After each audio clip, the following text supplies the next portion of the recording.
Okay, I am down bad for D&D. I am so D&D deprived that I've been wrestling with this idea of talking about my D&D experiences as well as some of my favorite races and my favorite class in D&D. I won't be doing it in this video. I just want to talk about how that's been on my mind and basically asking the few people who watch this, so people in the 35 community, people in the PDL community, if they would care, if you would care to listen to me talk about D&D and give my thoughts on some of my favorite races and my favorite class. And yes, we will be racist on the 7MD channel. So if you would want to see this video, then you are voting for that. But yeah, I'm so D&D deprived. It's been what? So we're in January 2026, coming up to February, and the last time I properly played D&D was May of last year, because I graduated in the summer of 2025. I left London, came back home on June. So yeah, either end of May, start of June was the last D&D session I had.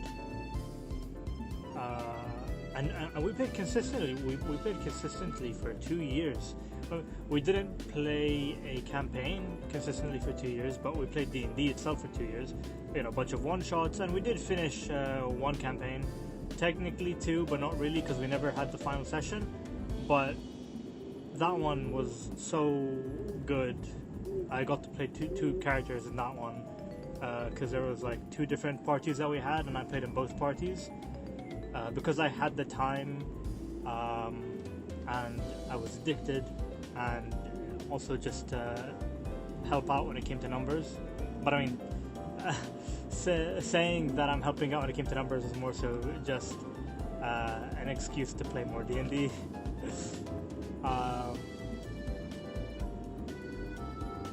Why is that car, bro?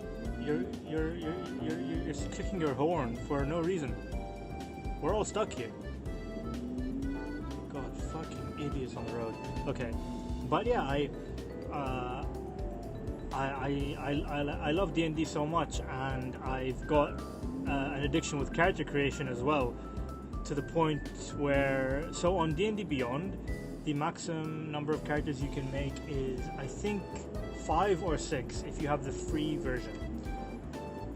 And so I literally made 5 separate emails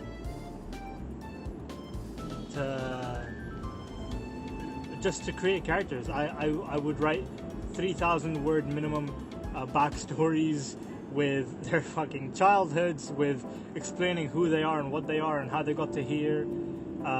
Every single character was unique in a way. There wasn't really anything to do with optimization or min-maxing. I had a fucking paladin with minus charisma because he broke his oath, and as a punishment from his god for breaking his oath, he became this sort of hideous creature, or half hideous creature, which obviously would lower his charisma, but would also make him not approachable by people, and it turned him into an outcast and a hermit. So, explaining his -1 charisma, and the whole idea was that if I got to use him in a campaign, which I think there was a point where it was looking like I was going to use him, but I never ended up doing so. I never actually got the chance to, but it was going to be so that every time we level up and every time I get the chance to improve his abilities, his charisma would go up more and more until he reaches like the end of his character arc where he's regained his oath and stuff. I have that, and then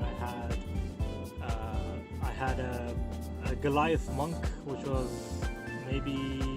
probably the party's favorite character of mine, because I did like a silly fucking Patrick Star voice, which was made even worse by which was made even better by how bad it was.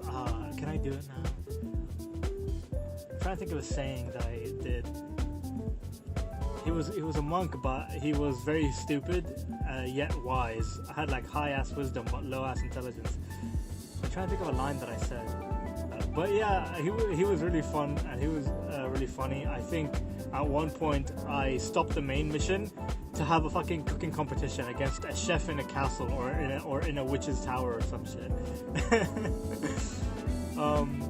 But yeah, I'm so addicted to creating characters. I think I've only ever used 3 to 5 characters, and only 3 of them have seen actual play in a campaign, or maybe 4 actually.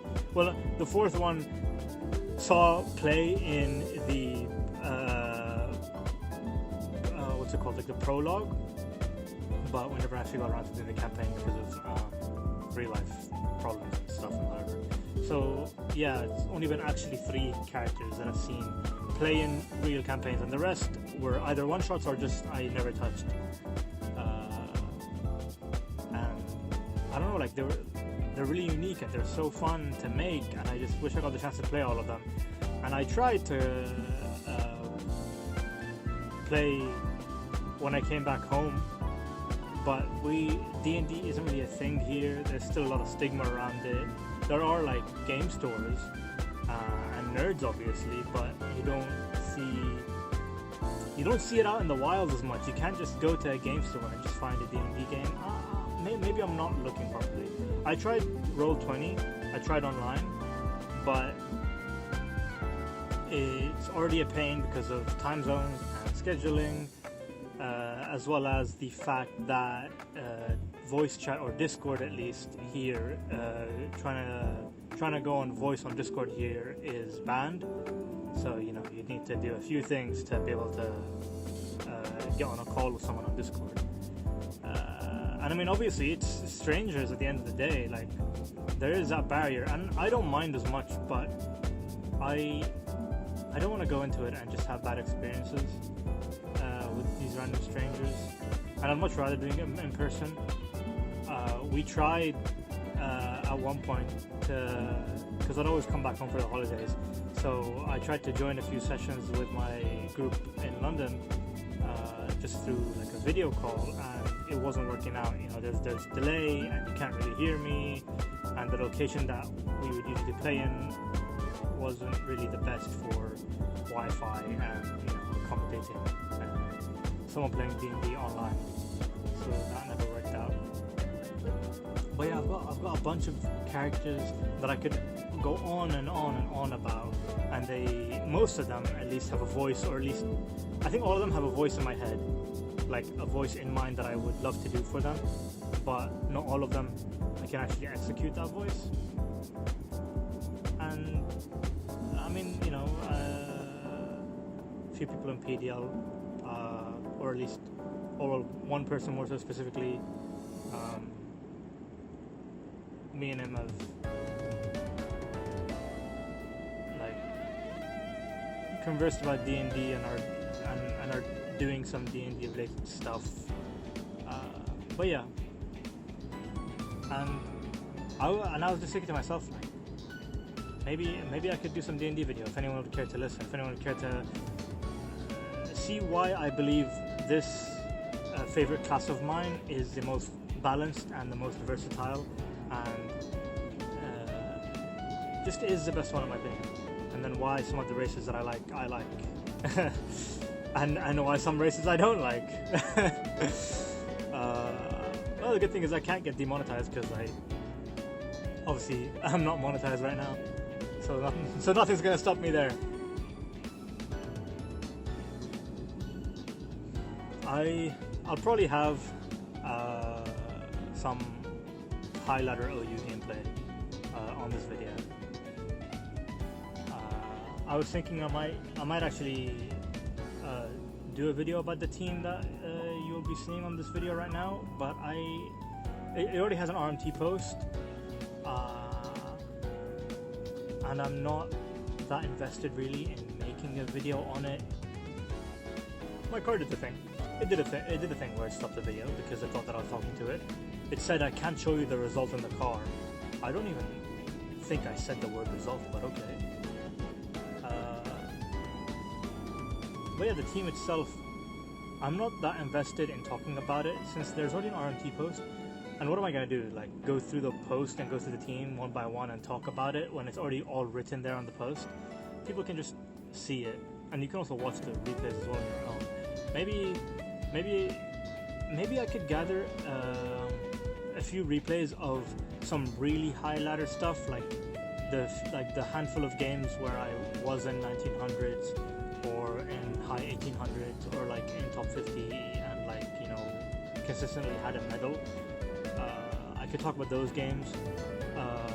I remember specifically a game where I had Scarf Darkrai, which I tricked Zamazenta so that I was locked into Crunch or Body Press because I Terra Poisoned, and then I tricked back before the turn that it died so that I could outspeed Scarf Enamorous, and won because of that. That play I was really proud of. So maybe games like that I could do a video on and just talk through them. But yeah, this RMT, like I did pretty fucking well with it. You know, I hit top 37 or top 35.